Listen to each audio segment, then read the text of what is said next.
Good morning, everyone. Here's the news at home and abroad, brought to you by our staff reporters in London and Berlin and by Earl Godwin in Washington. For our first report, we take you direct to London. This is John McVane in London. A dispatch from Cairo reaching London less than an hour ago states that British troops have occupied Adawa, 100 miles south of Asmara.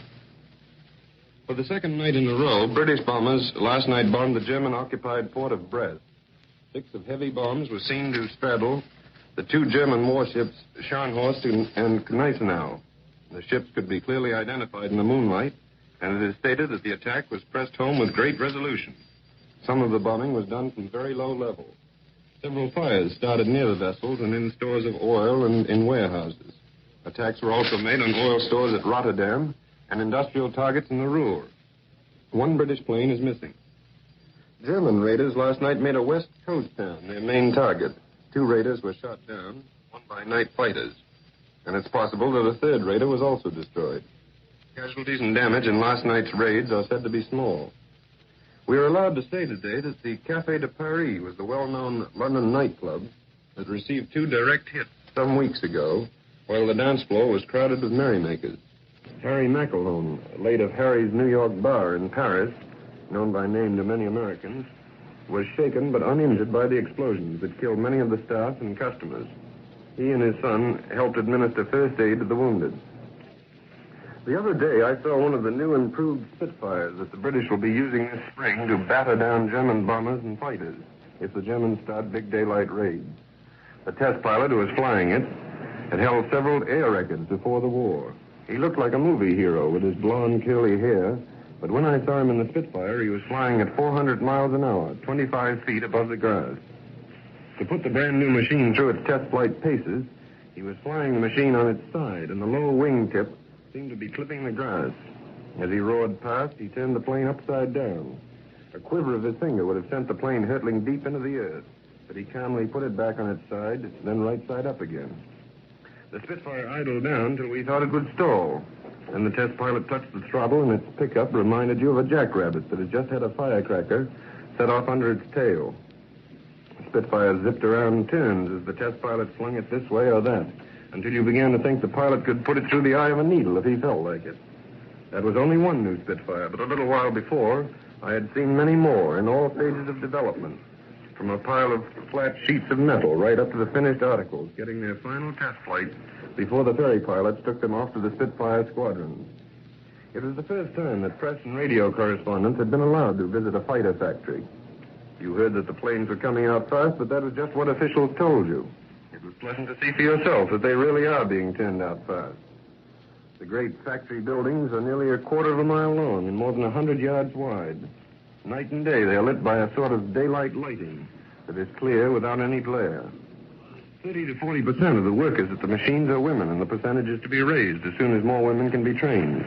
It was strange to see girls in overalls, some in high heels, standing at the machines that were turning out the shining, perfect pieces of metal that make up the Spitfire. I watched one girl operating a machine that cut a piece of metal in 6 different ways. Her fingers were black with oil, but she was humming to herself as she worked, unconscious of the fact that I was standing behind her. The sound of her humming, the way that she and the rest were working, made you realize again that this is a civilian's war, that the girl at the machine and the young pilot who will someday fling the finished Spitfire against German bombers are doing essentially the same job. The factory is camouflaged. Inside each of the great factory buildings is a line of concrete shelters, and when spotters report bombers overhead, the workers have to move only a few yards to get protection. About 30% of the machines in the entire factory are American, and one long line of them I saw were marked Cincinnati in bold letters. One intricate machine, also American, was a stretching machine. A flat sheet of metal, cut in proper form, is put in place in the machine. The edges of the metal are held, and from underneath, a great block of steel presses against it. While you watch the metal, it is bent into just the right curve to make the upper part of a wing. Brick barriers surrounded the machine to protect it from bomb blast. I asked the works manager how long it took to train the girls, who incidentally work 11 to 12-hour shifts, 6.5 days a week. He said an intelligent woman could learn her job in about 3 weeks. Male foremen set the machine tools in the proper way, and after that, for the women, it's just a matter of being careful. We saw the finished planes being armed. It is no secret, for it has been published in the papers that the new Spitfires carry cannon, and it was easy to imagine what the increased firepower of these new machines would mean. This is John McVeigh in London, returning you to the National Broadcasting Company in New York. Next, a report direct from the Reich. Go ahead, Berlin.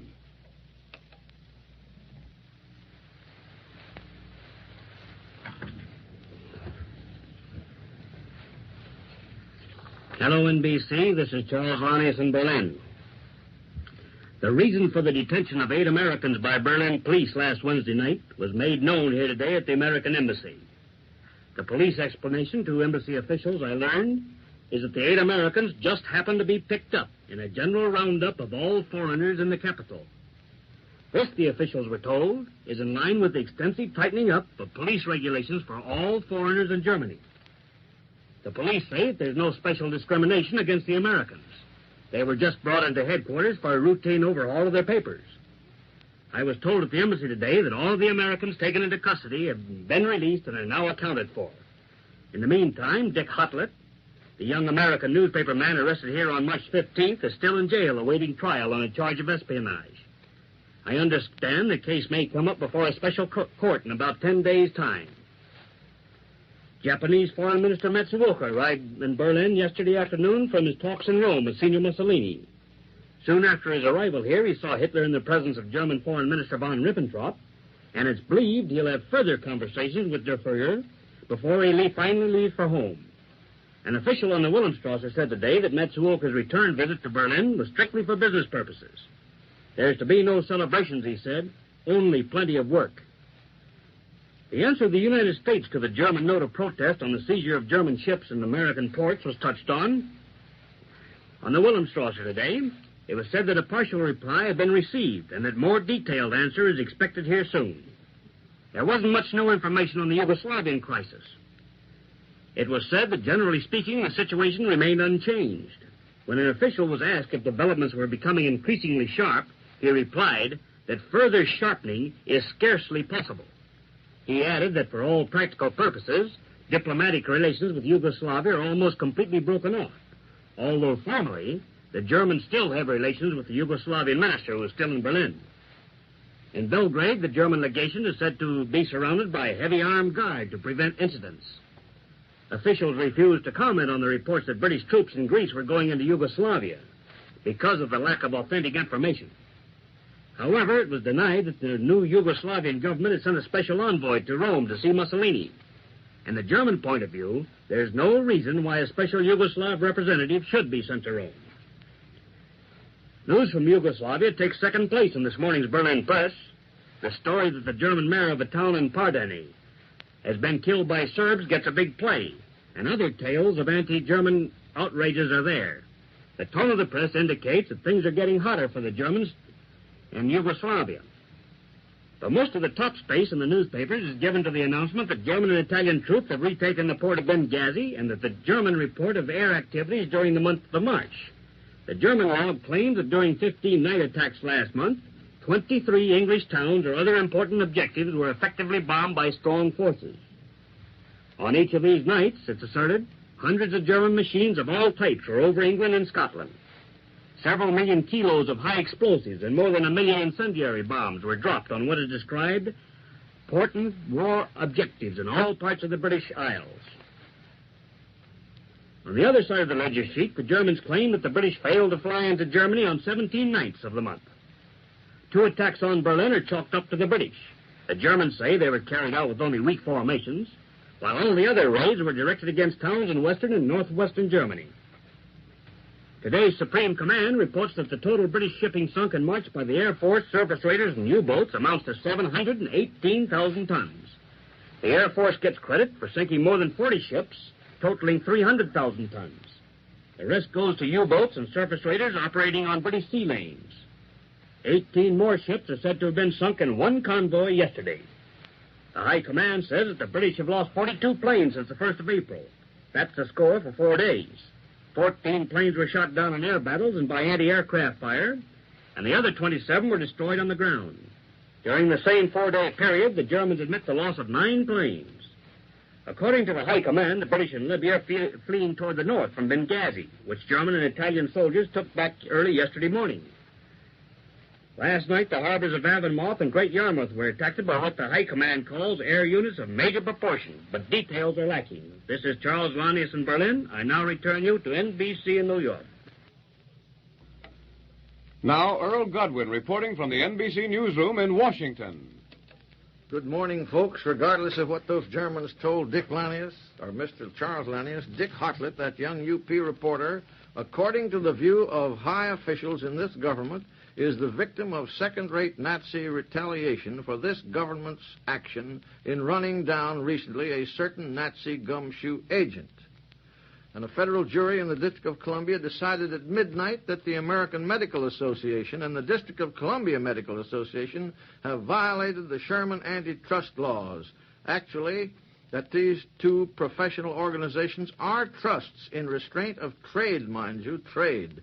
They were prosecuted by 2 vigorous and experienced trust-busting lawyers from the Department of Justice, and the general charge was that the medical associations conspired to restrain and interfere with the work of a cooperative society here known as Group Health, organized among federal employees. Group Health Incorporated is a society of government employees paying $2 a month and get medical service free above that charge. Doctors here and elsewhere, headed by the Chicago headquarters of the American Medical Association, have resented the idea of group health, called it socialized medicine. Many of the doctors were very active. And the profession here in Washington at least, was deeply shocked and shaken when the government termed them a trust and started after them just as if they were the Standard Oil Company. This trial has lasted 8 weeks. In addition to the associations, there were 18 individual doctors in the same boat. But after a very plain hint from the judge, whose name is Proctor, the jury did not include the individual doctors in their findings. This case, of course, will go to the higher courts. It is interesting in these rapidly changing days to recall that the same section of the Department of Justice that went after the doctors with a red-hot poker went after organized labor in the Carpenters Union for alleged violation of the same trust laws, the same restraint of trade.